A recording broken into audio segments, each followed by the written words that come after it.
बाबा साहब की मेहनत से, पराक्रम से आज नौकरी गर्दन में सुरक्षित हो गई है। तो उनको जो बुद्ध ने, बाबा ने बताया वो काम करना नहीं, केवल बातें ही करनी। इसलिए बोल रहा हूं, इस विज्ञान को उसको लेना देना ही नहीं। तो निंदा टीका नहीं करा, तो इसमें से हमें बाहर आना है। नहीं आए तो कि छोड़ दो, हमें तो काम करना। तो समझ में आ गया कि 12 बजे पहले ही क्यों खाना।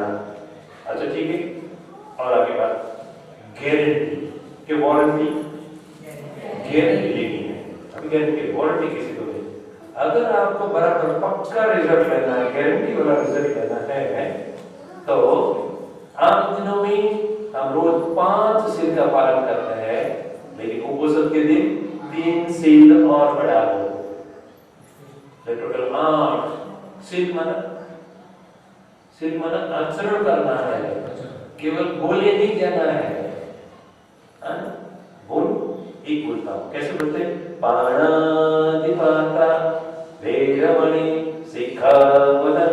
उसका अर्थ क्या होता है कि प्राणी मात्र की हिंसा हम थोड़ी करते हैं। तो प्राणी को मार, हमें कोई तकलीफ नहीं। कैसे बोलोगे? और तो हम आपको सहयोग देंगे, कोई भी प्रकार का ऐसा काम करेंगे कि उनका काम बढ़ता जाए, ऐसा नहीं करोगे पक्का। इसवी सन पूर्व भारतात संघगण पद्धतीचे राज्यकारभार चालविले जात होते। परंपरेनुसार राजा शुद्धोधन हे शाक्य गणाचे राजा होते आणि वयाच्या 25व्या वर्षी सिद्धार्थ गौतमाने शाक्य संघामध्ये प्रवेश केला। काही महिन्यातच शाक्य आणि कोलिया या दोन्ही संघांमध्ये रोहिणी नदीच्या पाणी घेण्यावरून संघर्षाला सुरुवात झाली। सुरू झालेला संघर्ष फार टोकापर्यंत पोहोचला। त्या संघर्षाचा दुष्परिणाम समाजामध्ये होऊ नये म्हणून सिद्धार्थ गौतमाने तो संघर्ष थांबविण्याचा प्रयत्न केला। तर सरसेनापतीच्या विरुद्ध भूमिका घेण्याच्या विषयासंदर्भात सिद्धार्थ गौतमाला आपले स्वतःचे घर त्याग करण्याचा फतवा सरसेनापतीकडून काढण्यात आला। मग तथागतांनी मनुष्याच्या दुःखाचा शोध घेण्याचा प्रयत्नाला सुरुवात केली। त्यासाठी बरीच वर्षे त्यांनी वेगवेगळ्या मठात जाऊन राहणे, तपश्चर्या करणे, ऋषी मुनींच्या संपर्कात राहणे, साधू संतांनी सांगितलेल्या प्रमाणे आचरण करणे, असे अनेक प्रकारचे प्रयोग त्यांनी करून बघितले। एवढेच नाही तर त्यांच्या शरीरावर देखील त्यांनी वेगवेगळा प्रयोग केला, परंतु त्यांना काही मनुष्य मुक्तीचा मार्ग सापडला नाही आणि शेवट ते पिंपळाच्या झाडाखाली बरीच महिने बसले आणि त्यांचे शरीर छिन्न विछिन्न होऊ लागले। त्यातच सुजाता राणीने केलेल्या नवस सोडण्यासाठी तिने आपल्या दासे पुन्हाला एक पात्रात खीर घेऊन एका झाडाला टाकून म्हणून सांगितले आणि पुन्हा दासे खीर घेऊन गेल्यावर तिला पिंपळाच्या झाडाखाली एक मनुष्य बसलेला आढळला आणि पात्रातील खीर तिने त्यांना दिली आणि तथागतांना ते खीर प्यायल्यामुळे ऊर्जा निर्माण झाली आणि त्यांना सत्याचा मार्ग मिळाला। ते सत्याचा विचार घेऊन समाजामध्ये प्रचारासाठी निघाले। काही दिवसात त्यांना 5 लोक भेटले। त्यांनी त्या लोकांना विचार सांगितले। नंतर ते 5 लोकही तथागतांसोबत निघाले आणि त्या 5 लोकांना बुद्धांनी बुद्ध धम्माची दीक्षा दिली। धम्माची काही नियमावली सांगितली।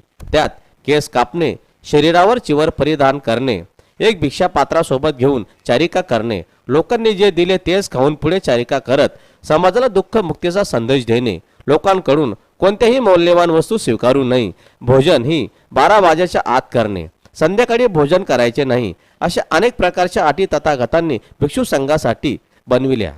कारण समाजाला आदर्श बनविण्यासाठी एका चारित्र्य संपन्न कार्यकर्त्याची आवश्यकता त्यांना त्यावेळी दिसत होती। म्हणून त्यांनी भिक्खू संघासाठी या सर्व गोष्टी सांगितल्या आहेत। त्या धम्माच्या प्रचारासाठी खास करून गुजरात राज्यातून आलेले भंते देवानंद यांच्याकडे बघून खरे तथागतांना अभिप्रेत भिक्खू आणि बाबासाहेब आंबेडकरांना हवा असलेला प्रामाणिक कार्यकर्ता हे त्यांच्याकडे बघून समाधान वाटते। ते गेल्या बऱ्याच दिवसापासून धुळे शहरात धम्माचा प्रचार आणि प्रसार करण्यासाठी धुळे शहरात वेगवेगळ्या परिसरात फिरत आहेत। तर असे अनेक भिक्खूंनी अशा पद्धतीने धम्माचा प्रचार केला तर येणाऱ्या काही वर्षात भारत हा बौद्धमय झाल्याशिवाय राहणार नाही। क्या है, क्या बताए बुद्ध ने क्या करने का है, जिसकी वजह से आज हम अनेक प्रकार के रोग से, दुख से, भय से बचे। तो आज केवल शरीर को महत्व देते हुए शरीर कैसे स्वस्थ रहे।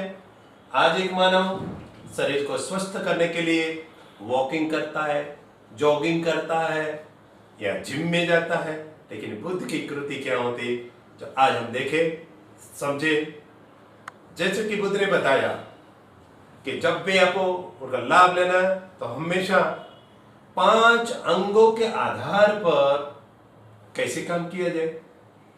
तो शुरू में आज एक परंपरा हो गई है कि कोई विहार में जाते हैं या कोई मिलने जाते हैं तो वंदन करते हैं, तो पंचांग वंदन, और पंचांग वंदन से 5 अंग, 2 पाय, 2 हाथ और 5वां, इस सारे 5 अंग से कैसे लाभ मिलता है, आज उसको सविस्तार समझने का हम प्रयत्न करते हैं।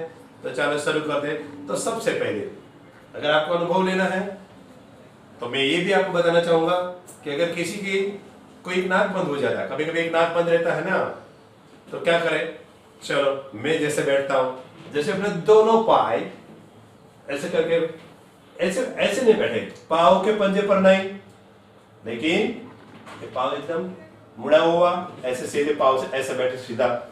देखिए हम जैसे बैठे हैं और कोई एक पलाठी मार के बैठे हैं, ऐसे बैठने पर हम बराबर देख रहे हैं कि हमारी करोड़रज्जु एकदम सीधी सरल रहती है, एक, और दूसरा अपना शरीर का वजन पूरा पूरा एक समान वजन आता है।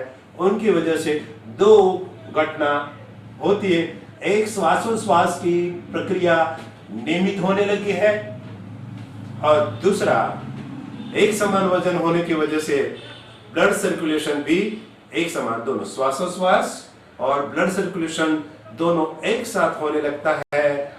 तो ऑक्सीजन खून में अच्छी तरह से डाइल्यूट मिश्रण हो